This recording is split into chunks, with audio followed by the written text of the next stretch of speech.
जब हम बड़े प्यार से विशेष एकांत में बैठकर विशेष रूप से जब विवेचन करते हैं, हम कौन हैं, कहां से आए थे, कहां हमने जाना है, तो उस समय ये सत्संग के वचन याद आते हैं कि हंस रूप था जब तू आया, मेरे हंसा भाई हंस रूप था जब तू आया। अपना स्वरूप ढूंढना भूला तू ताता जीव कहाया।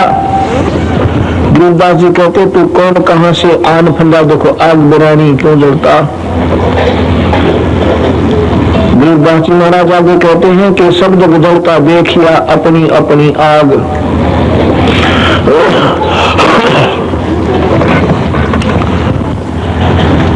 परमात्मा ने ये मनुष्य ईश्वर आराधना के लिए, अच्छे कर्मों के लिए दिया था। सत्संग की कमी से, संतों के अभाव से हम इसके महत्व को अच्छी तरह नहीं जान पाए, इससे पूर्ण परिचित नहीं हो, जिसका परिणाम ये निकला कि हमने ये सेकेंडरी सा काम मान रखा है। परमात्मा की भक्ति सत्संग के अंदर आना हमने स्वाभाविक सा काम मान रखा था। टाइम लग गया तो देख लेंगे ना, कोई आत्मा है, भजन अपने घर पर हम कर ही रहे हैं।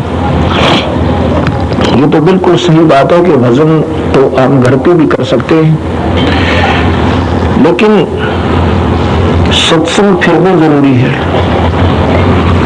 आप 2 महीने सत्संग मत सुनना और आप भजन भी करते रहना, इतना आनंद नहीं आएगा आपको, दिल्ली पड़ जाओगे। मनो कभी उठा लेगा, चल रिश्तेदारी में घूमा है, वहां से आगे उठा ले जाएगा, चल पुराने दौर और फिर ठिकाओगे। ऐसे ही चक्कर में पढ़ते पढ़ते वहां रोटी भी ला लेगा और फिर जैसा था सुनना बहुत जरूरी है। क्योंकि यहाँ आने से जो भक्त आत्मा आपस में मिलन करती है, बैठती है, इनके अंदर हंस भक्त कमाई होती है, भक्ति की अंश होता है। और फिर संतों के दर्शन करते हैं, कहते हैं जिन मिलते सुख उपजय मिटते कोटि पाद, भवन चतुर्दश ढूंढियो वो प्रभु स्नेही साध।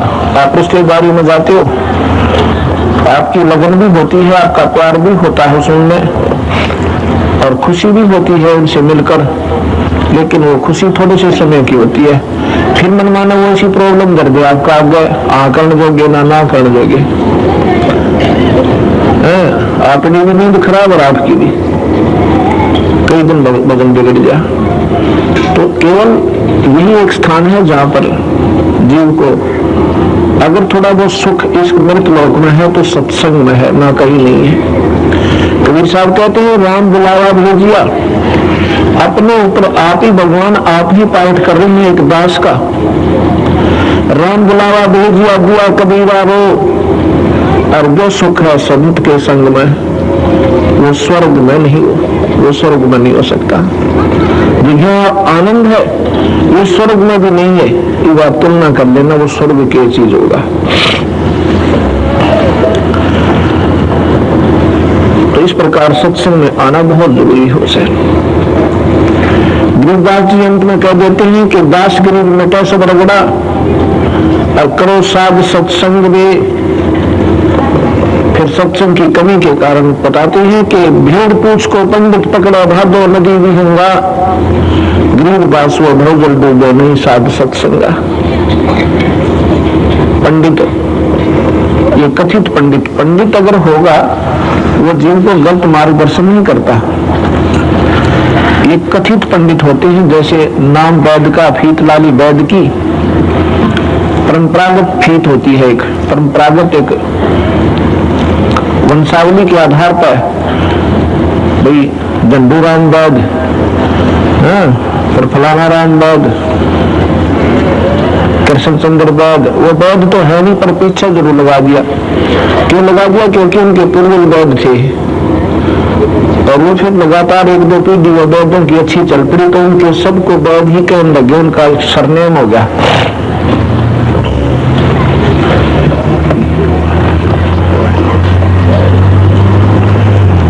लेकिन वो वैद नहीं है, नाम मात्र वैद है। ऐसे जो पंडित आज परंपरागत वंशावली के आधार पर पंडित कहलाते हैं, वो पंडित नहीं। और दुख मानने दोस्तों राजा ने कहा वो पंडिता ने नाश कर दिया, क्या का भक्ति का। कौन से पंडितों ने? वो अध खबड़िया ने, जिन्हें क्या का नहीं बेरा, ना कुछ शास्त्र जानते और ना कोई विधि का मालूम। अब कबीर साहब कहते हैं कि उन पंडितों, वो पंडित वशिष्ठ मुनि, कौशिक जी, भारद्वाज जी, वेदव्यास जी, ये पंडित थे। इन्होंने शास्त्रों का यथार्थ चित्रण और प्रजा के सामने सामने रखा और समाज में सच्चाई को प्रवेश किया था। फिर उनके दबाने के बाद उनके पुत्रों ने भी उनके तीसरी चौथी पीढ़ी में जाके आवाज बिगड़ गई। अब नाम तो वही है पंडित, लेकिन पूजाएं गलत, मार्ग गलत, शास्त्र का ज्ञान नहीं रहा, इसलिए वो नाम मात्र पंडित है। और दुख मानते हैं कि कबीर साहब ने तो ब्राह्मणों की निंदा कर रखी है। ब्राह्मण तो सराय है मालिक ने, ब्राह्मण सौ को ब्रह्म पिछाड़े। ब्राह्मण वो है जो आत्म तत्व में आ जाता है। इसमें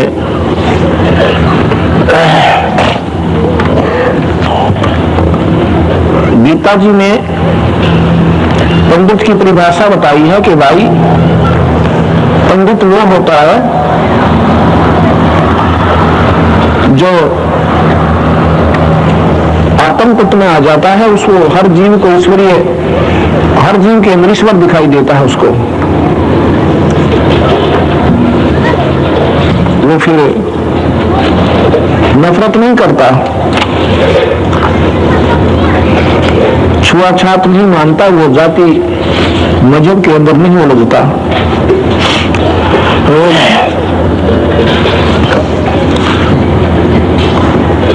वो पंडित कहलाता है। और जो भेदभाव रखे, छुआछात करे, ऊंच नीच को माने, वो पंडित नहीं है। जो शास्त्रों का मर्मज्ञ ज्ञाता होता है वो विद्वान कहलाता है, पंडित नाम विद्वान का है। तो यहाँ सतगुरु महाराज कहते हैं भेद पूछ को पंडित पकड़े, भादो नदी विहिंगा। भेद पूछ ओछी साधना और पार होना है दरिया में से। उस दरिया में किसी ने बहका दिया कोई कि इस भेड़ की पूछ को पकड़ो, ये भेड़ पार कर देगी, और अच्छी तरह पकड़े रहना। अब सतगुरु महाराज कहते हैं कि नादान साधनाएं आपको डुबो देंगी और डूबे पड़े सभी पत्थर बन गए, भूत बन गए। और फिर संसारिक लाभ परमात्मा की आदत से नहीं है, कर्माधार पर चाहे कोई सुखी है चाहे दुखी है। कबीर साहब कहते हैं कबीर इस संसार में समझाऊं का बार और पूछ पकड़ ले भेद की उतरा चावा पार। साधना तो कति गलत और आशा लगा रखी हम तो पार हो जाएंगे, बेड़ा पार हो जाएगा। और जब दुख का समय आता है उसमें वो दुख अपना कर ढाकर चला जाता है। उस पूजाओं से विचलित होकर फिर हम कहीं और भागते हैं, वो भी सारी फेल ही मिलती है। इसलिए सतगुरु महाराज कहते हैं कि हमने अच्छी साधना करते करते युग बीत गए, अब सत साधना का ढोल पीटा है सतगुरु महाराज ने कलयुग में आकर। और अब आपने इसको चूकना नहीं चाहिए, क्योंकि आपके कुछ सौभाग्य है जो आप सत्संग में आ रहे हो। ना आज के युग में और कौन सत्संग में आवे, क्योंकि आपके जो पुण्य है वो बहुत दबाव दे रहे हैं। अब जैसे प्रश्न चल रहा था कि हमारे समाज में ये ज्ञान नहीं रहा, ज्ञान की कमी के कारण भी जीव सत्संग के महत्व से अपरिचित है। दूसरे कर्मों की हीनता, सकल पदार्थ है जगमाई बात बिना नर पावे नाई। अब कितने बड़े आसपास गांव भी हैं, शहर भी हैं, ये चंद आत्मा ही क्यों सत्संग में आ रही है। इसमें सतगुरु की विशेष रजा है कबीर भगवान की, क्योंकि यहाँ पर ना कोई ड्रामाबाजी है, ना कोई गाना बजाना है और ना कोई ऐसे मन को आकर्षित करने की ऐसा कोई हमने दमदमा रोक रखा। यहाँ पर कड़वी कड़वी दवाई और हृदय में इंजेक्शन दिए जाते हैं, और जो ये इंजेक्शन लगा गया उनका बेड़ा पार से। वो तो मीठी गोलियां है। रामायण को कहाँ छोड़ दिया लोगों ने जाकर। परमात्मा की कथा का बहुत लाभ होता है, पर मुक्ति लाभ नहीं होता। अब यहाँ ये सारी बातों को कह के सतगुरु महाराज कहते हैं, भाई ये जो तुम कर रहे हो ये गलत है। कैसे? कथाएं करते हैं, कथाओं को करने वाले भी संत न्यारे होते हैं। आम आदमी ठीक है, मीठा बोलकर बढ़िया प्रलथी पे बार बात बनाकर कुआं रोकर कुआं रुआकर आपको आकर्षित कर सकता, पर कुछ दिनों के बाद ना आप न अच्छी लगे वो बात, ना उसका पल्ला पड़े कुछ, क्योंकि उसके अंदर वो शब्द शक्ति नहीं है जो आपके मन पापी ने खींच कर रखेगी। वो तो सिर्फ फिर कहां पहुंच गई ये बातें। कथाएं, पहले कथा सुनाई जाती थी, वही भगवान राम ऐसे हुआ, दशरथ का पुत्र था, माता ने उनको जो है मौसी ने वनवास दिलाया, बड़े प्यार से समझाया करते थे। भरत का चित्रण देते थे कि भरत जैसा भाई ना हुआ शायद ना हुआ। उसने अपने भाई के लिए अपने राज को भी ठुकरा दिया था कि मैंने राज नहीं चाहिए, मुझे भाई चाहिए। राक्षस रावण ने सीता को उठा लिया, ऐसे कथा सुनाई जाती थी प्यार भरी, और वो अच्छी लगती थी। फिर क्या होता है, साथ में कहते हैं कि नहीं इसको, जो वो संत जो, क्योंकि 3 लोग के भी संत बहुत अच्छे हुए हैं, गोरखनाथ जैसे, जिन्होंने विद्वान पुरुष भी थे गोरखनाथ, क्योंकि आत्म तत्व जब जाग जाता है ईश्वर जीव के अंदर, अपने आप अनुभव वाणी जो है प्रकट हो जाती है, चाहे वो अनपढ़ है और चाहे शिक्षित है चाहे अशिक्षित है। विद्वान पुरुष थे, फिर मुर्दे तक को जीवित भी कर दिया करते थे। अच्छे संत बहुत हुए हैं। अब जैसे जिसने जो ट्रेनिंग की है, जो कोर्स किया, उसी लेवल का वो ऑफिसर बन जाएगा। इतने ही वो सिद्ध, इतने ही महापुरुष बने। कहने का भाव ये है कि फिर क्या होता है कि उसके बाद इस रामायण को कहते हैं इसकी चौपाई, कोई अच्छा गाने वाला हो ना, इनकी चौपाइयां सुनावे। चौपाई सुनाने के लिए अच्छे गले वाला ढूंढना पड़ा, जिसका गला बन गया हो, फिर वो चौपाई सुनावे और सब ना डलावे, और फिर ताड़ी पीटन लग जावे। फिर कहाँ पहुंच गया, थोड़े दिन में हुआ चौपाई को बोले अच्छी लगी, ये मन बड़ा पापी है। शुरू में गाना सुनता था फिल्मी, बड़ा बढ़िया लगता, 2-3 बार सुनकर रिजेक्टेड, और देखा। ऐसे ही इस मार्ग में, क्योंकि जब तक भक्ति अंश जीवन में प्रवेश नहीं कर किया जाएगा, तब तक ये मन डरता नहीं डरता है। एक बार बड़ा आकर्षित होगा, पर तीसरी बार आवा भी कोई रहा। फिर ये रामलीला में क्या होने लगा कि इसको एक नाटक का रूप दिया हुआ, और उसको रामलीला का नाम रख के उसमें पहले मनुष्य ही सीता बनते थे, मनुष्य ही राम बनते थे।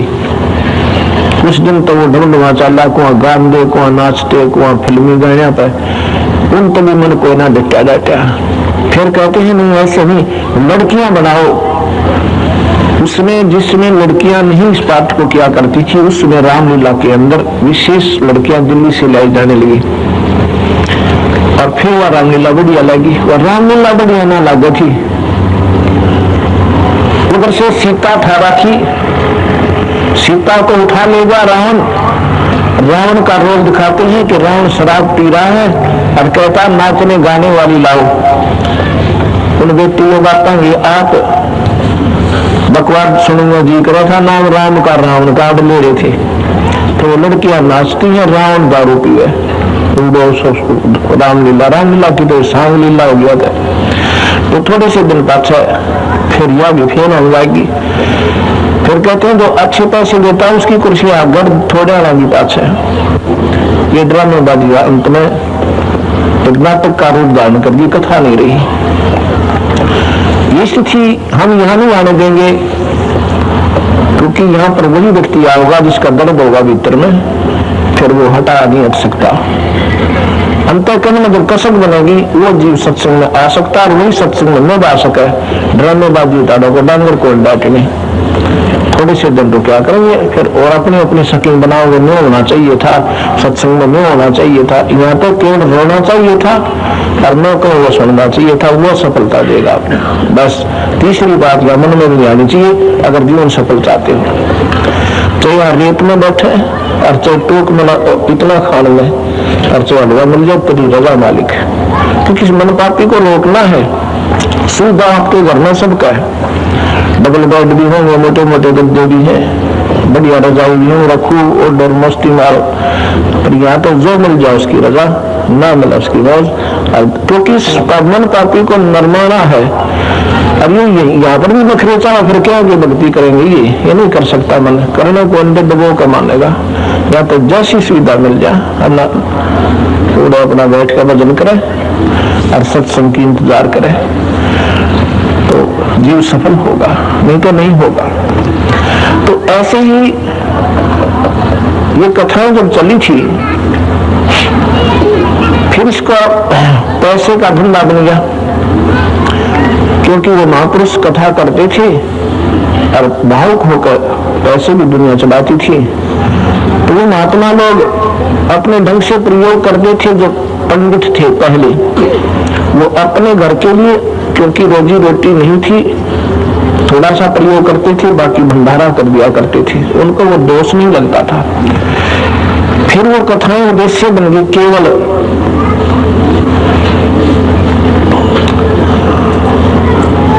धन कमाने का, रोजी रोटी का धंधा बन गया।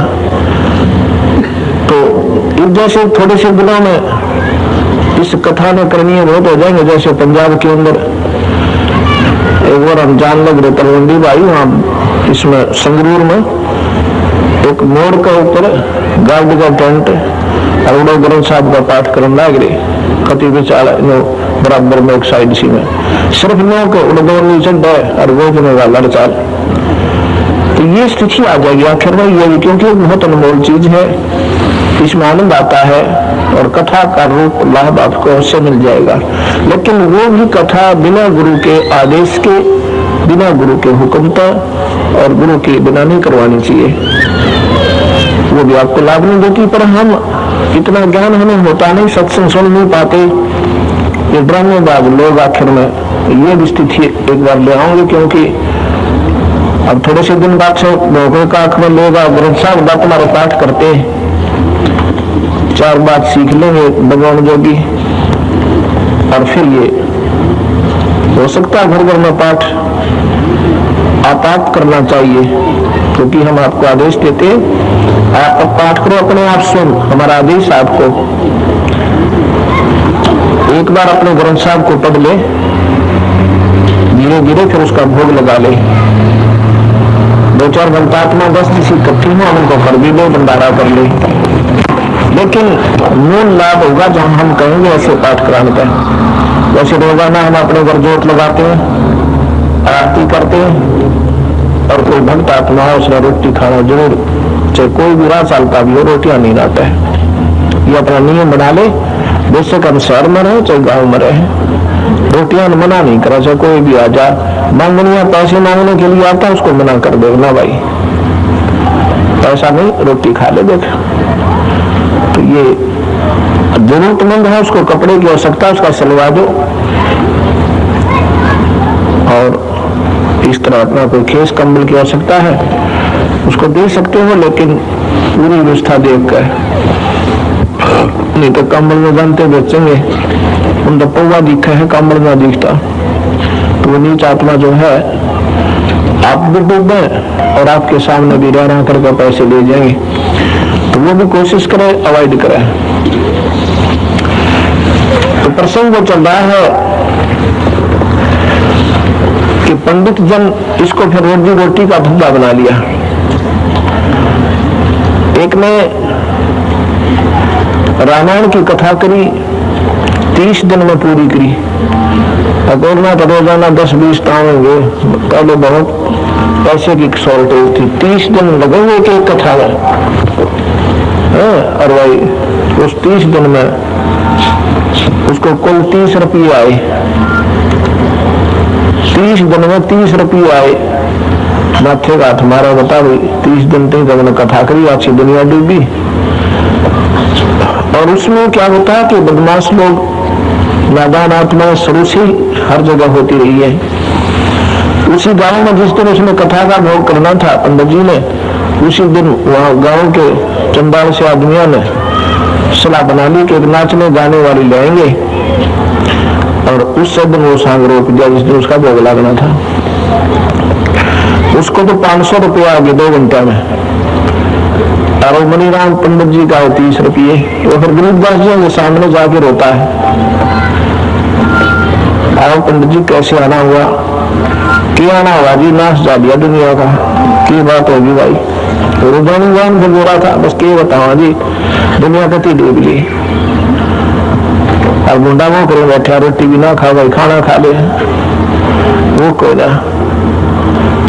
तो कहने लगे भी दूसरे भक्तन पूछते हैं क्या होगा पंडित जियों को? महाराज जी क्या बता रहे हैं? भाई ये बता रहे हैं कि फूटी ज्ञान विवेक की, अंधा है जगदीश, और चंपा कली में 500 मुनि राम को 30। भाई जो करो भाई, अब भाई दुनिया विवेक मैंने दुनिया में ज्ञान तो रहा को ना, और अंधा उनका जगदीश योग निरंजन उल्टे फुटे ठकुआ अपनी कथा भी ना होगा, अपनी नहीं ना वो करा दियो। और वही चंपा कली में 500 और मुनि राम को 30। मुनि राम तो मारा जगह नमो पाना देखे, इसने कुकर कोड़ा पिट गया, मेरी कहानी का जब बाबा पकड़ दिए ने बोले नादान पनव तेरे मन में खोट। तेरा उद्देश्य ही पैसे कमाने का था, कथा सुनाने का ना था। बिना भगवान करा जी थोड़ा बहुत हो जानता तेरे में। उस दिन उसने पैर पकड़े, सतगुरु के नाम ले लिया, बोलो अपना पेट अपना काम बना, पीछा छुटवाड़े करेगा तुम पारायण करता है। गरीबदास जी कहते हैं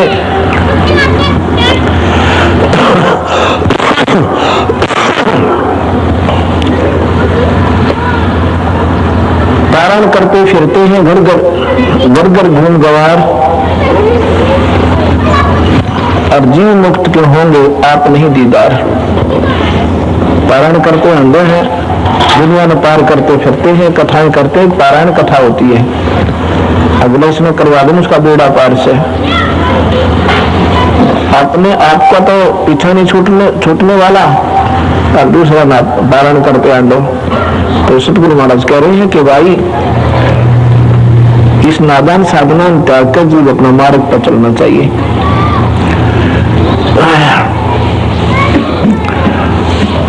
फिर बात आती है कि सत्संग सुनने के बाद जीव ने करना क्या चाहिए? नाम लेना चाहिए, गुरु बनावे।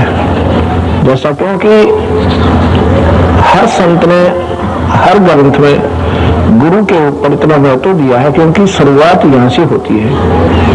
और जो गुरुदेव आपका नहीं है तो आपका जीवन असफल है। दान भी करो, धर्म भी करते रहो, आपको कोई लाभ नहीं होता है। अब गुरु जी जब आपको मार्गदर्शन बताते हैं कि ये 2 दिन का जीवन है भाई, इसमें अपना भजन करो, भक्ति करो, बुराई त्याग दो, तो आपकी डिमांड सबसे पहले यही होती है कि मेरा काम अड़ रहे हैं वो ठीक हो जाए। बहुत अच्छी बात है, क्योंकि हम परमात्मा को इसलिए ढूंढ रहे होते हैं क्योंकि हमारे ऊपर दुखों का एक पहाड़ टूटा हुआ है। मन में शांति नहीं है, चाहे को अर्धपति है, उसकी भी पूरी जो है कोई भी डिमांड पूरी नहीं हो पा रही। मान ली उसने कोई एक 20 लाख रुपए की फैक्ट्री लगा दी, तो 20 लाख कर्जा होगा उसके, और मजदूर हड़ताल कर देंगे, तो 20 लाख अपने गए, वो कर्जे वाला की कर दिया जाना है। और फिर वो रात में नींद आनी बंद, और वो कार कोठियों में सबने दिखाई देता है कि बहुत अच्छा सुखी प्राणी है। सतगुरु महाराज कहते हैं यहाँ तो जैसे कल आपने सुना था कि तन भर सुखिया कोई न देखा, जो देखा सो दुखिया हो। उदो अष्ट की बात करो, मन सबका करा विवेक हो। अब ये बातें बार बार क्यों याद दिलाऊं, क्योंकि ये फर्स्ट एड है। डॉक्टर जब करते हैं ना आपके जख्म को ब्लॉडी लानी हो, उसमें बार बार जितने दिन भी तुम 2 बार जाओगे सबसे पहले सेपरेट लेगा और फिर नहीं बिछा होगा उसके ऊपर, अगर पाड़ोगा उसको बिछे में कच्चे पक्के में, और फिर वो मैल उड़ा कर। तो ये जो ना आपके ऊपर जो आई हुई मैल है, इसको रोज हटाना पड़े सर।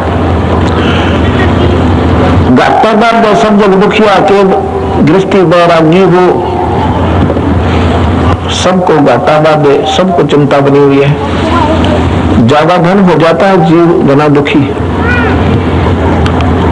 घाटा में तो दुखी है ही है, लेकिन गहने में भी दुखी, गहने में दुखी होगा उसने लाया कि तो बैंक में जमा कराना चाहता, बैंक में गणा कर दे तो टैक्स लग जा, के पकड़ा जा, मुंह हो जा, उसने फिर छुपाता अंडा को रिश्तेदार तीन देगा, वो रिश्तेदार देगा, बैठ जाएगा फिर लट्ठम लट्ठा, यानी रहेगी विराजमाती, जीव की शांति नहीं हो सकती।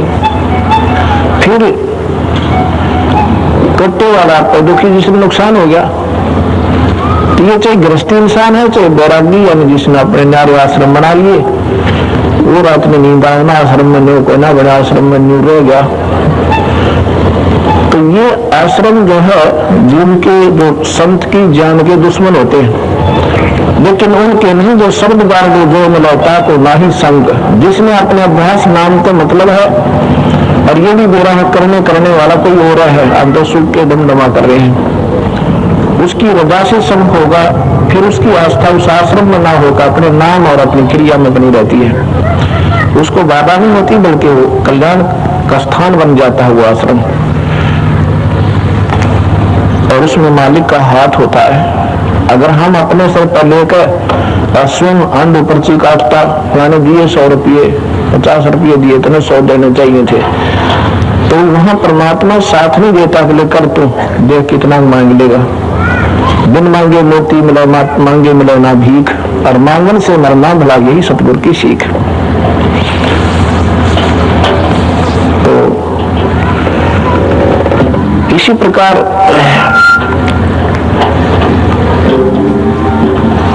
बार बार हमें यही बातें बतानी पड़ती हैं जो कि आपको बहुत जरूरी है। फिर कहते हैं कि जंगम दुखिया जोगी दुखिया, और तपसी को दुख दूना हो। ये साधु महात्मा बहुत सारे कष्ट में है भाई, जिनको सही नाम ना मिल रहा, ये सभी परेशान है, भक्ति उनकी ठीक नहीं है।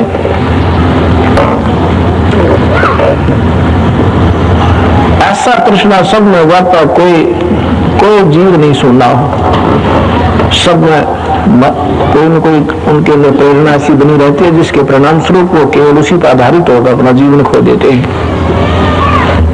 आप घर तक कर जाकर देखो, एक बार आप यहाँ भी आए हो और सोचा होगा कि मौसम ठीक सा ही है, कंबल की भी जरूरत को ना, अगर खेस भी ना लाओ तो सामने जरूरत पड़ेगी, और ज्यादा लग रहा भाई खेस तो लाना ही चाहिए था, यानी आवश्यकता पड़ी ना उस चीज की, मन आपका डिस्टर्ब हुआ।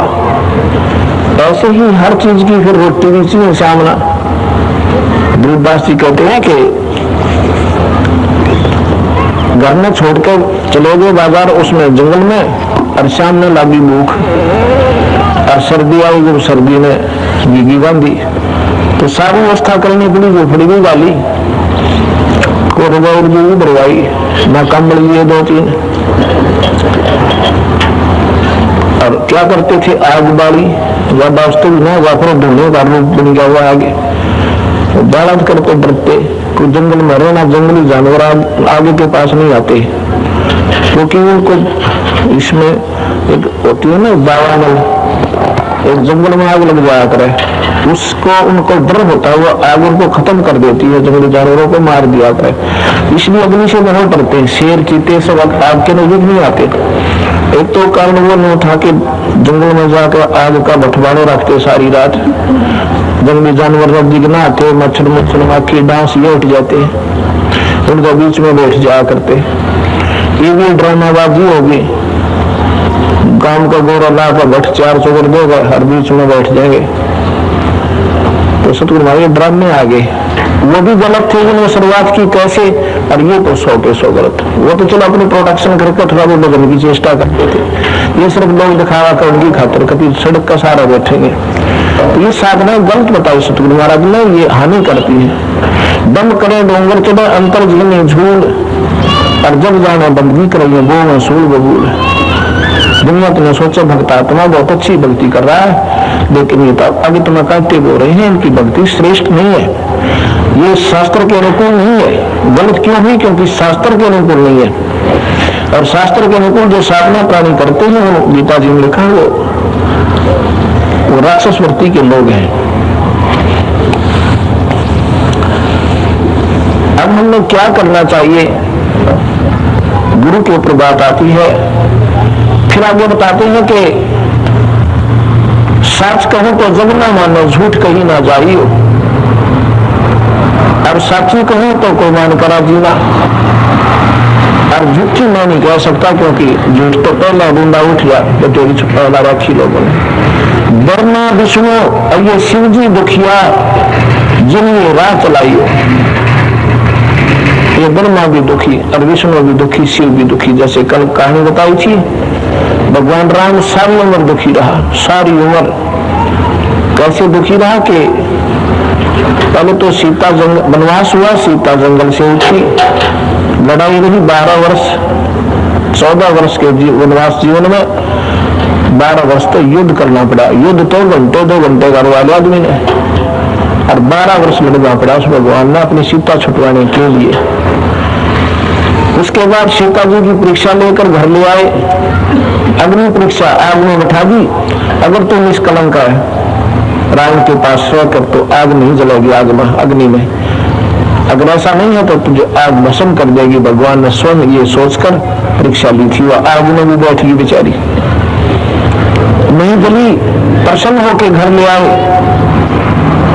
भगवान राम एक दिन रात में अपनी नगरी में वेश बदल कर घूम रहे थे। पर राजा लोग बहुत दयालु होते थे, आम व्यक्ति की बात पर विश्वास नहीं करते थे, जो उसके राज्य की अधिकारी होते थे। कभी गलत मुझे गाइड कर रहे हो, मैं पाप का भागी ना हो जाऊं। नगरी में घुमा करते थे, सबके घर के साथ साथ में सुनते जाते थे किस घर में कड़ा हो रही है, किस कारण से कोई दुखी है, कोई रोआ है, चैन पे सोया है। ऐसे एक धोबी अपनी पत्नी में कूटने लग गया और कह रहा है कि मैं दशरथ का पुत्र नहीं हूँ। 12 वर्ष सीता रावण के पास रही और घर में रख ली छाती के लगा के। तो कहाँ रही 2 दिन? वो कहती है मैं अपने घर में माँ के पास गई थी। मैं नहीं मानता, तो 2 रात बाहर रही है, तो कल सुबह यहाँ से चलती कर दूंगा, मैं रामचंद्र जैसा नहीं हूँ। ये बात रामचंद्र जी ने सुन ली। अगले दिन सीता घर तो निकाल दी। अब यह सदगुरु महाराज कहते हैं, बतावे न भगवान का आचरण करे भी तो क्यों कर करे। जिस परमात्मा ने सेल्फ कॉन्फिडेंस नहीं, अपनी पत्नी को आपका परीक्षा लेकर आग में नहीं जली, और वो तो फेल, और एक धोबी ने कह दिया पक्की, अब सच्चे न कदे में वह गर्ता निकाल दी। अमीन भगवान के गुण गाया करते सुना करते, जिसके परिणाम स्वरूप हम जो है फेल हो गए। फिर सीता घर से निकल गई बाहर जाके, और पेट में बालक। बता, गर्भवती औरत को तो विशेष प्रोटेक्शन की और व्यवस्था की आवश्यकता होती है। ये भी भगवान को निर्दयी को होगा, दयालु को मर्यादा पुरुषोत्तम या के मर्यादा थी भाई, मर्यादा हिसाब की हुआ करे। उस धोबी ने बुलाता, हाँ भाई के कारण से क्यों रोला से था घर में, और उसने भी समझाते कि दयालु थे, तो बेटे कोई बात ना, घर में सारे बाल की बात हुआ, लड़ा नहीं करते। उसने भी समझाया भाई क्यों होगा, तो रोज कुत्ता के कुआं में पड़ा कि तो जाओ अपने घर, रोज लटखान लाग रही। अब धमका के खबरदार जा हाथ लाया था। उसके बाद तो राजा का काम था, वो हाथ भी ना लाओ, उसको दे गए।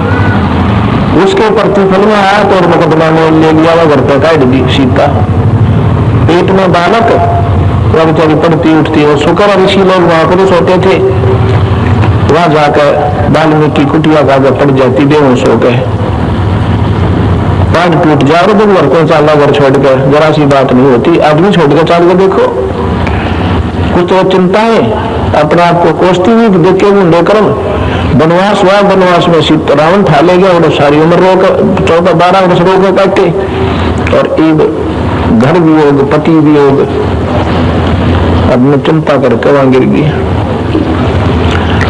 वाल्मीकि जी आते हैं, उठाते हैं, बहन बेटी उठो। अब जब होश में आती है फिर घबरा जाती है कि मैं तो गलत जगह आएगी, कहीं मेरा कोई आने ना पहुंचा दे, जंगल में वैसे हूं। तो वो कहती है बेटी घबरा मत ना, अब तूने सोच अपने बाप के पास आ गई, और ये तेरा घर से बेटी 2 रोटी जिसी मन में मिलेगी तुझे भी मिलेगी। तो फिर वो बताती है कि मैं ऐसे ऐसे पूछने से बताया कि फिर उसको माता कह के पुकारते ऋषि जी, क्योंकि वो विष्णु के भगवान राम की पत्नी थी। अब ये सुगुण महाराज कहते हैं कि ये जो कथा, ये ज्ञान, ये सुखी कहां हुए बेचारे, क्योंकि अब ये विचार करना पड़ेगा। जैसे कल हम बता रहे थे, तुम कौन राम का जपते जापन, अर्थात कटे ना तीनों तापन। हमारे कबीर साहब की सत्संग को शुरू करने से पहले हमने भूमिका बनाने में 2 दिन लग जाते हैं पूरे, क्योंकि हमारे समाज में ये ज्ञान भी श्रेष्ठ नहीं है जिसकी हमारे समाज में आवश्यकता थी। अगर ये ज्ञान भी सही होता, वेदों लेवल का और गीता जी के आधार का ज्ञान अगर सही होता, तो बिल्कुल हम आगे की पढ़ाई शुरू से कर देते, आप सबको ज्ञान होता, आप बिल्कुल पकड़ जाते, बात सही है, ऐसा ही है, बिल्कुल ऐसा ही है। अगर वो सही सुना रखा होता, अगर हमारे समाज में ये पत्र पूजा, देवी देवता पूजा पहले बंद होती तो सतलोक की मार्ग में घनी देर ना लगती, अब जल्दी कैच कर जाते, क्योंकि वो तो पहले आपके हटा हुआ होता और दूसरा ज्ञान कंप्लीट होता।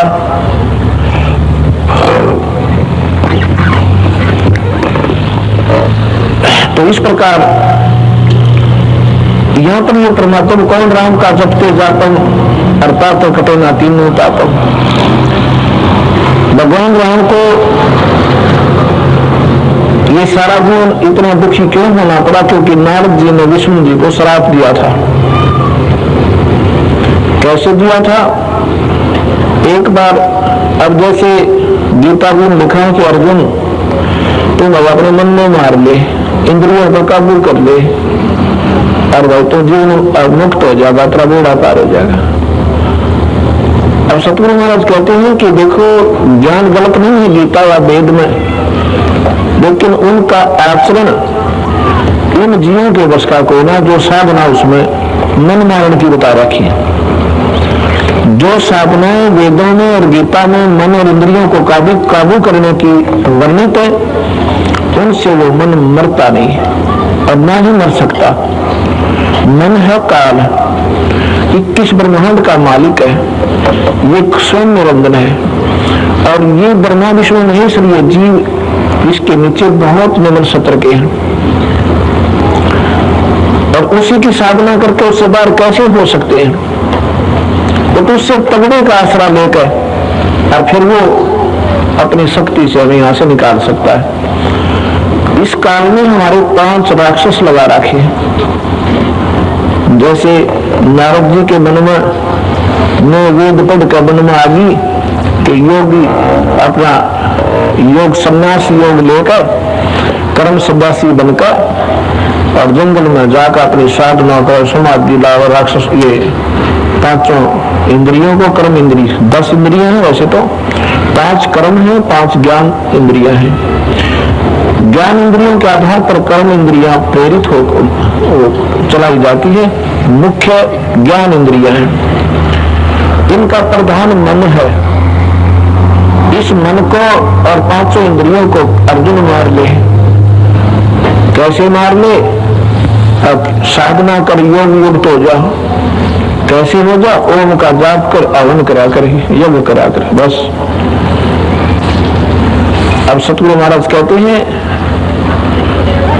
कि ये साधनाएं इस मन को और इंद्रियों को मारने की नहीं है, और ना ही ये मर सकता इन साधनाओं से। ये वर्णन ठीक है, लेकिन इसमें जो मंत्र है ना वो गलत है। ओम मंत्र से ये साधनाएं, ये इंद्रियां मर नहीं सकती, ये बल्कि ज्यादा प्रफुल्लित होती है। ओम आनंदी लौड़ है रंगोरी हो, और सोहम मुक्ता सिंह राम रंगोरी हो। ओम नाम तो मौजो मारण का है, सिद्धियां हो जाएंगी, स्वर्ग में जावांगे ठाठम ठाठ आनंद भोगन का। से ये मन को, इंद्रियों को काबू करने का मंत्र नहीं है। इसका प्रमाण है कि नारद जी के मन में यही आ गया कि मैं तो अपने सुने इतिहास दुनिया के और अपनी इंद्रियों को काबू करता हूँ। 10-12 साल जंगल में जा बैठा, भूखा प्यासा, पत्ते तोड़ कर खा ले, कुआ चादर ओढ़ ले, कुआ कंबल ओढ़ ले, 12 वर्ष कठिन साधना करके और फिर जंगल में, फिर गांव में, क्योंकि नगरी बनावा हुआ को ना उनकी साधना सराहनीय चाहिए कि वाह भाई वाह बड़े महात्मा। अरे महाराज जी कहाँ रहे तो? भाई बस जंगल में गए थे, साधना करके आए। वाह जी वाह, या वाह जी है ना, या जीव ने खो का मान जाकर, या कि हवा है, या बढ़ती बढ़ती इतनी हो जाएगी इसने पार देगी आखिर में, या वाह जिसमें समान लागी वो मार खाएगा। संत जरूर खास कर, चाहे भक्त हो चाहे संत हो, भगवान का और इस अभिमान का कभी मेल नहीं हो सका और न हो सकता। तो वाह वाह करी सब ने, वो कमाल कर दिया आपने तो, चाला पार जाकर अपने पिता के पास जाकर कहता पिताजी ब्रह्मा जी को कि मैंने अपनी इंद्रियों को काबू कर लिया। ब्रह्मा ने दे रहा था भाई ठीक सब किसी काबू हो, उनके ब्रह्मा भी पहले हमारा खा रहा था। वो कहता बेटा अच्छी बात है, अपनी जो साधना कर ली कि तो बताया ना करते, ठीक है अपना बहुत अच्छा होगा कर, नाट्य तो नाराज हो जा, चिंगर जा जुड़ान छोड़ा बालक हो रहा था। जन्नू कह दे भाई कुछ ना गिराओ में कुछ ना हो, इतनी साधना मार खा जाएगा तो नाराज हो सकता था। बाप की जरूर का ली मान जागरा बच्चा। उसने सोचा भाई क्यों ना बताऊं, जो मैंने अपनी जो कमाई की है सबको बताऊंगा, सभी वो नहीं हो सकता मैं अनुसरण करके पार हो जा। यही सन पार बंदी छोड़ते हैं पार के अगर बहुत दूरों से भाई। ये तो शुरुआत भी नहीं है पार होने की, जो ये कर कवन हो लेते हैं ये साधन साधक। तो उसमें विष्णु जी के पास चले जाते हैं। अब उसने विष्णु जी ने पूछा बच्चा बहुत दिन में ऋषि जी कहाँ रहे, अब तो कभी दूज के चांद हो गए दिखाइए ना दिए। फिर अपनी बतानी थी तो चाहा था गाना चाहा था, क्योंकि शुरुआत तो मैं अपनी कहानी गाऊं। मैं तो जी 10-12 वर्ष बाहर रह के आया हूँ जंगल में, और मैंने तो जी अपनी इंद्रियों का काबू कर दिया, मैं माया के बस हूँ को ना। विष्णु जी बोला बहुत अच्छी बात भाई, बड़ा अच्छा किया, शाबाश। इतने में काल आ गया उसके वहां निरंजन विष्णु जी ने, ये मन पहले तो सरारा है बहुत अच्छा किया बेटा बहुत अच्छा, फिर मन आ जाता है वो काल के इसमें यह नो साधना करने लगी दुनिया 12-12 वर्ष, तो तेरा जो है आहार कम हो जाएगा। नो तो उसने बोला है कि ये कुछ नहीं कर सकते, 88,000 वर्ष खुद भी शिव भगवान बैठ गए तो साधना में इस शख्स को खत्म करने की खातिर कामदेव को, और कहते हैं फिर नो का नो कर तो कुछ नहीं सकते तो प्रोडक्शन कम हो जाएगी। उसने ये डर रहा कि तेरी जो संतान उत्पत्ति है कम हो जाएगी तो तुम्हें 1 लाख रोज मिलना बंद हो जाएंगे। इसका ये भी डर बना रहा कि साधना बीच में कर दे कंडम। तो विष्णु जी के वहां प्रकट करके काल प्रेरणा देता है कि इसका अभिमान तोड़ना चाहिए।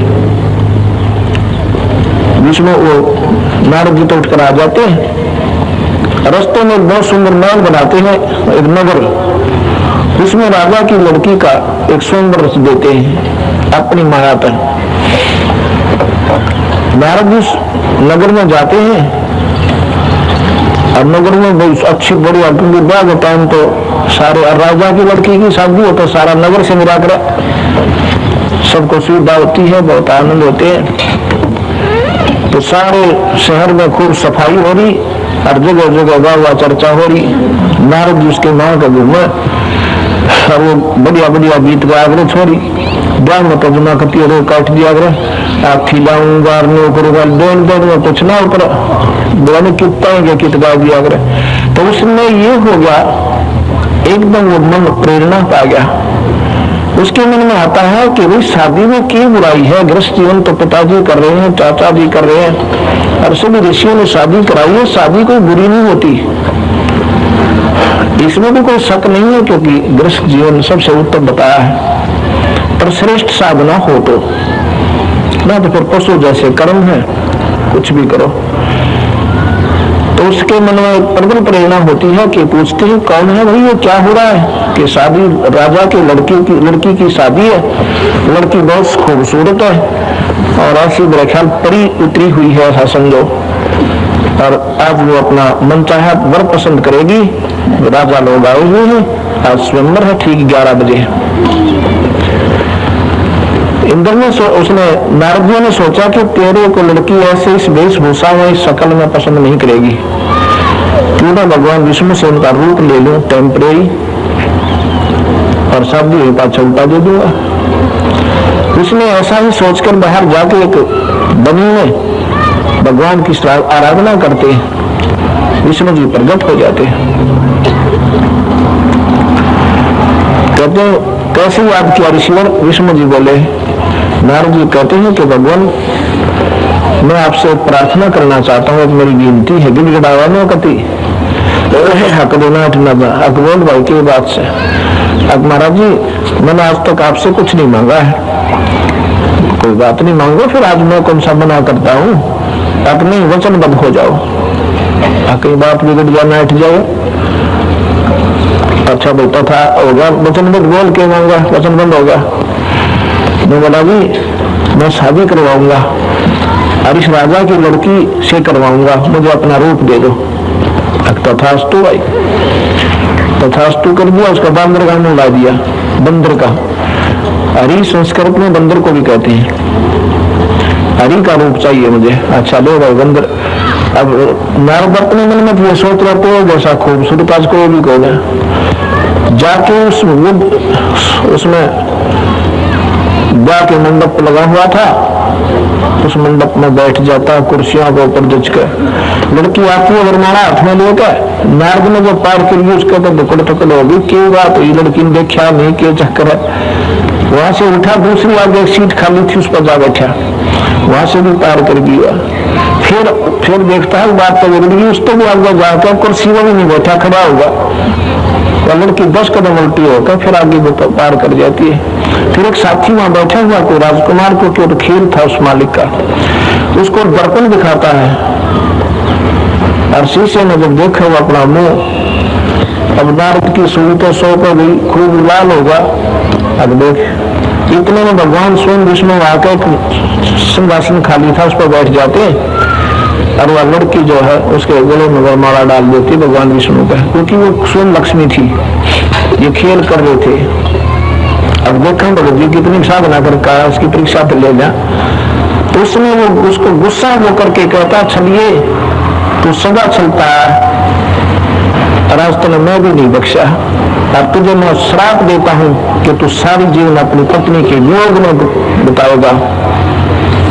इतना तो कह दिया, क्योंकि ये तो सब गवाइन रखी काल में सिद्धियां सब में दे देता है। साधनाओं से सिद्धियां आती हैं, आकाश में उड़ जाना, कुछ शब्द बोलना है, इस तरह के ये खूब हथियार दे रखे, पिस्तौल सकता है, पर ये मुक्ति के नहीं है। ये तो एक दूसरे को खेचन के तान खेचन के दस है, पर तारण का पैसे का कोई नहीं। उसका परिणाम भगवान रामचंद्र जी ने, विष्णु जी ने रामचंद्र बनकर और सारी उम्र सीता वियोग में बताया। अब यह सतगुरु महाराज कहते हैं तुम कौन राम का जपते जाते अवतार तो कटे ना तीनों ताप, उनके अपने 3 ताप नहीं कटे, ये 3 ताप के अंतर्गत आता। कोई शराब दे देना, कोई देव का रुष्ट हो जाना, और कोई जंतर मंतर कर दे, गाल गाल दे, कहती ये तुम्हारे वश का कोई ना। ये भगवान आप अपने शराब को नहीं काट पाए, अपने 3 ताप से ये भी पीड़ित रहे, इसलिए सिद्ध हुआ कि ये भगवान सुखी नहीं कर सकते। इन्होंने सिद्धांत बताया है कि ऐसे करते रहो स्वर्ग चले जाओगे, कर्म के दंड को भोगना पड़ेगा, अच्छे भी और बुरे भी, लेकिन बंदी छोड़। भगवान कबीर साहब कहते हैं जंगल राजा से डरे और नटो कर्म के लेख, अग्नि अबल कबीर है वो कुल के सतपुरुष। उस परमात्मा सतपुरुष का भजन करने वाले प्राणी के कर्मों के दंड भी कटते हैं, कर्मों के लेख बदल जाते हैं। आपके लेख बदल गए, आप क्या कर रहे थे, आपके जीवन का खूब ज्ञान है। बेशक चाहे कोई शराब भी ना पीता हो, बीड़ी भी ना पीता हो, फिर भी जीवन व्यर्थ था आपका। ये कर्म के लेख बदल कर मालिक ने और आपके सुलेख लिख दिए, अपनी कलम तो अपनी ताकत है, लेकिन ये बदल नहीं सकते। इन्होंने पहले ही जीव का इतिहास लिख रखा है, वो ऐसे ही करेगा, ऐसे ही करेगा। भक्ति भाव का है, तीर्थों चक्कर काटेगा, गंगा में गोते डालेगा, श्राद्ध का अड्डा करेगा। इसमें चेंजमेंट नहीं कर सकते, ये कर ही नहीं सकते। जैसे इतने बड़े विद्वान लाखों लोगों को संबोधित करते हैं भक्तों को, क्या वो बदल नहीं सकते? उनकी दिशा को नहीं बदल सकते, क्योंकि उसका हुक्म नहीं है। वो बदलने कौन दे? ना तो उनके मन में, तुम कह के मन में सच्ची स्वीकार कर ले, ये ज्यों का त्यों ही जाकर और फिर ठोक देता ठाक नरक में कार भगवान। अब जैसे ये कथाएं काल ने पहले लिख रखी, हर कलयुग में, हर युग में सबकी न्यारी न्यारी। उसमें ये जैसे आप विष्णु है, ये विष्णु भी बदल जाता है। जब एक लंबा समय है इनकी आयु का, उसके बाद ये आत्मा विष्णु नहीं रहेगी, ये अपने कर्मों में बिगाड़ कर 84 में चली जाएगी। नया विष्णु बनाएगा, वो काल अपने घर पैदा करेगा, जो महाप्रलय के बाद सृष्टि पूर्ण रचित होगी। और वो काल करता है अपने हिसाब से इस काल सृष्टि को। ऐसे ही हर युग में हनुमान आता है। हनुमान कोई व्यक्ति विशेष नहीं है, जीव विशेष नहीं है, इसमें वो जीव बदलता रहता है। जैसे नेक्स्ट जो त्रेता युग आएगा उसमें हनुमान फिर आएगा, राम भी युग का आएगा, विष्णु को ऐसे श्राप होगा, लेकिन वो अलग होंगे। हनुमान दूसरा होगा, वो आत्मा दूसरी रोल कर रही होगी हनुमान का, क्योंकि ये हनुमान भगवान कबीर साहब से नाम लेकर अपना कर्म बना चुका है। ये हनुमान जो था इस युग का, त्रेता युग वाला, ये कबीर साहब उसमें मनिंदर नाम से आए हुए थे। ये कहानी समय आने पर आपको सुनाएंगे। ये अपनी मुक्ति करवा चुका है और नेक्स्ट हनुमान काल फिर बना देगा। ये तो एक रोल देता है जीव को। अब इसका बताता हूं कि पहले, सबसे पहले ये जब ये युग शुरू होता है तो ये सारी कथा, ये फिल्म पहले निर्देशित होती है, तैयार होती है, उनका ज्ञान होता है।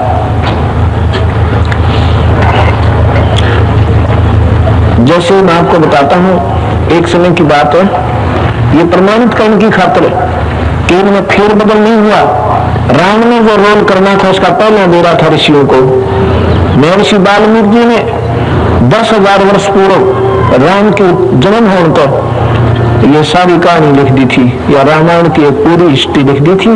ऐसे ऐसे राजा दशरथ होगा, उसके घर पर एक रामचंद्र नाम का पुत्र होगा, वो विष्णु अवतार होगा, और उसको ऐसे वनवास होगा, रावण सीता उठाएगा, और ऐसे होगा वैसे होगा। यह पहले लिख रखी थी संस्कृत के अंदर।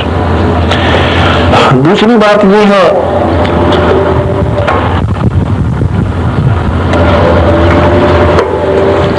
एक समय की बात है, अब सतगुरु महाराज कहते हैं, ना तो सुरपति दुखिया, भूपति दुखिया, रंग दुखी वपरीति हो, कहते भी और सब दुखिया, एक सब सुखी बन जीती हो। अब सुरपति कैसे दुखिया? सुरपति कहते हैं इंद्र को, देवताओं का राजा, सुर माने देवता और पति माने स्वामी, देवताओं का स्वामी, और इंद्र भी दुखी। एक समय की बात है, इंद्र का ब्याह होना था अहिल्या के साथ। इंद्र, वैसे तो इंद्र की एक पत्नी होती है जो कंटिन्यूस चलती है, उसको सची कहते हैं, लेकिन ये मन इतना है, इसको सब्र नहीं है। जिसने ज्यादा सुविधा हुई ना, उसने कई ब्याह करवाए ना। भगवान कृष्ण ने 8 तो ब्याह करवाए, 16,000 और बताओ। एक राजा की किसकी लड़की थी वो ले आया, उसने बंद कर रखी थी औरतें। और फिर ऐसे ही इंद्र ने और शादी करवानी थी,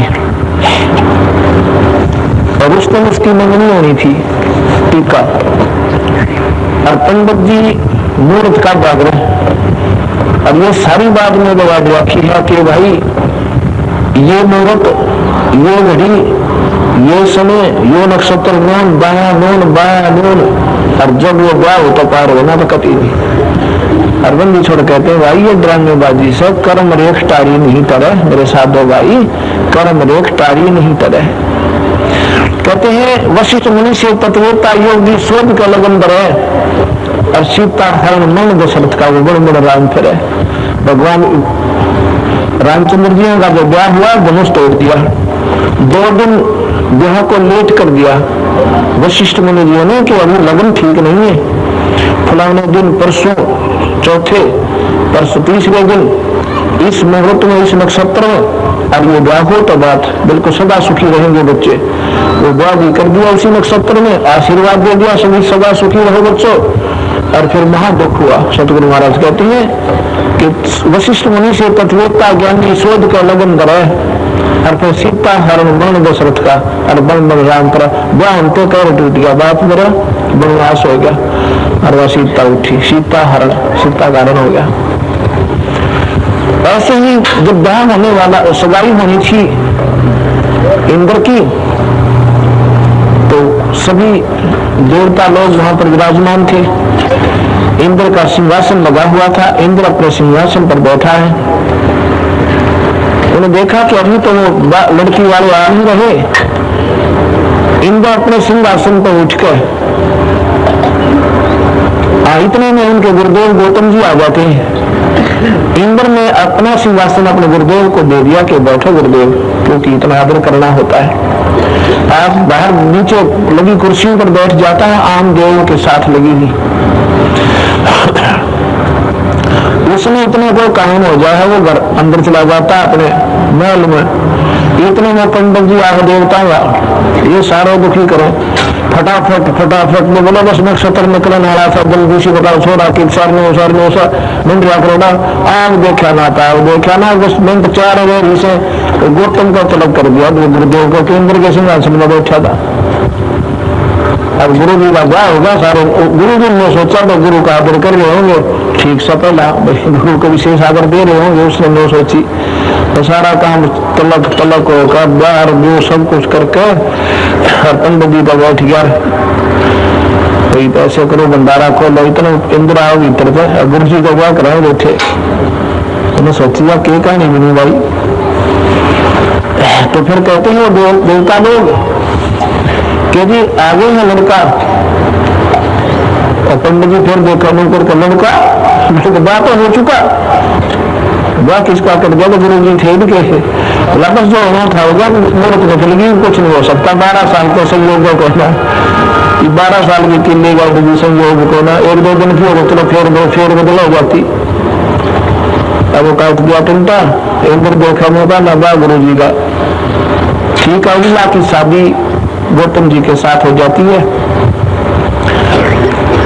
अब यहाँ उसके मन में खोट आ जाता इंद्र के, लेकिन संयोग जुड़ जाता है फिर वो के नाते बदल जाते हैं और हमारी भावना भी बदल जानी चाहिए। पर उन देवताओं की भी ना बदली। ऋषि के मन में इंद्र के मन में यही आई कि अब मेरे साथ ही शादी तो होनी थी इसकी, ये तो बोलता और ऋषि लेकिन होनी थी जैसे भी मना था। अब वो उसकी माता थी, गुरु की पत्नी थी। अब वह भी उसके धीरज नहीं रहा, बदमाशी की नीति बनाता है। कहते हैं गौतम ऋषि सुबह स्नान करने के लिए वक्त से और वहां पर दरिया के किनारे जाते थे। स्वर्ग में गंगा बह रही है, स्वर्ग में भी, और वहां घंटों तक 2-2, 3-3 घंटे बैठ के ईश्वर आराधना करते थे।